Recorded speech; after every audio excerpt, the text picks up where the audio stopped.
There's a fine line between hardcore challenging and just unfair. In recent years, game devs have been walking the line like a tightrope, trying to strike the perfect balance between challenge, reward, and balance. Because of how hard it is to stick this landing, and because of how precarious things really are on this line, most games fail to get it right, usually ending up on the side of way too damn difficult that it's not really all that fun. I can't fault these devs for trying, and that's not really what this is about at all. If anything, I applaud anyone and everyone that tries to make something tough as nails but also fair. It's a kind of art, and in my mind, the attempt to pursue that art is well worth it, even if it doesn't always pan out. So today we're talking about the Forgone Syndicate's Desync, a game that gets so incredibly close to striking the right balance that it's genuinely upsetting that it misses the mark. I want to start by saying that Desync absolutely nails its presentation, and its mechanics for upgrades and power-ups are awesome. I love the enemy variety, the level design for the most part, and the weapons all feel pretty good to use. When the game does what it does well, it does it incredibly well. The problem is that it doesn't do well very often. Desync is, at its core, a wave shooter. You step into a room and a bunch of baddies spawn, chase you down, and try to kick the shit out of you. You try to run around and survive long enough to finish all the waves before kicking the bucket, and then you move on to the next room and the process repeats. All this goes down while delicious synthy outrun music blasts in your ears, punctuated by the various pew-pews of your weapons, and you add in a splash of Bulletstorm system for scoring kills based on combos and how you do them and stuff like that, and you have a pretty satisfying base for a game. But as I've said, Desync kind of misses the mark. It touts itself as hardcore, and at times it feels like that's just a guise for the lack of fine-tuning and balance that the game suffers from. See, if you're gonna say your game is challenging and rewarding, then you have to make sure that it's actually fair. You can't have enemies that are hard to read and arenas that frequently fail to support the agile movement needed for your players to survive in a wave-based shooter. Hitboxes for a lot of the larger enemies feel way too big, often hitting you when it doesn't seem like they should. There's also no real predictability for delay to their attacks either, and this asshole that teleports can appear right behind you and just kick the shit out of you before you have a chance to say hi. There are a lot of hazards placed around in the arenas that you fight in, which in and of itself isn't really a bad thing, but the way they're placed in Desync breaks the flow that should exist in arenas. I'm all for having to avoid running into stuff or falling into holes, but the way they're placed here distracts a lot from broken enemies that you're trying to avoid, and more often than not, it's just not too possible to avoid both at the same time. The last nail in the coffin for the current state of Desync is that there are no checkpoints between every few waves of enemies. With how unbalanced some of these enemies are, it's a pretty big pain to have to start an entire room over from the beginning just because one overpowered baddie snuck past your defenses and you had no options for counterplay. I think in time, with some more work, Desync could be really incredible, and I really want to take a look at it in a few months if the developers continue to patch it and work on it. All it really needs is some balancing work, enemy tweaks, and a better flow in its levels, and it could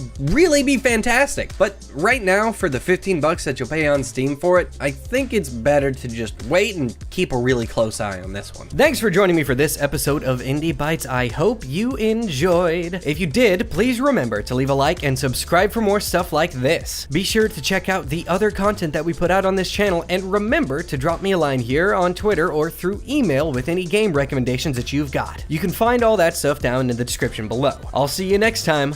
Bye!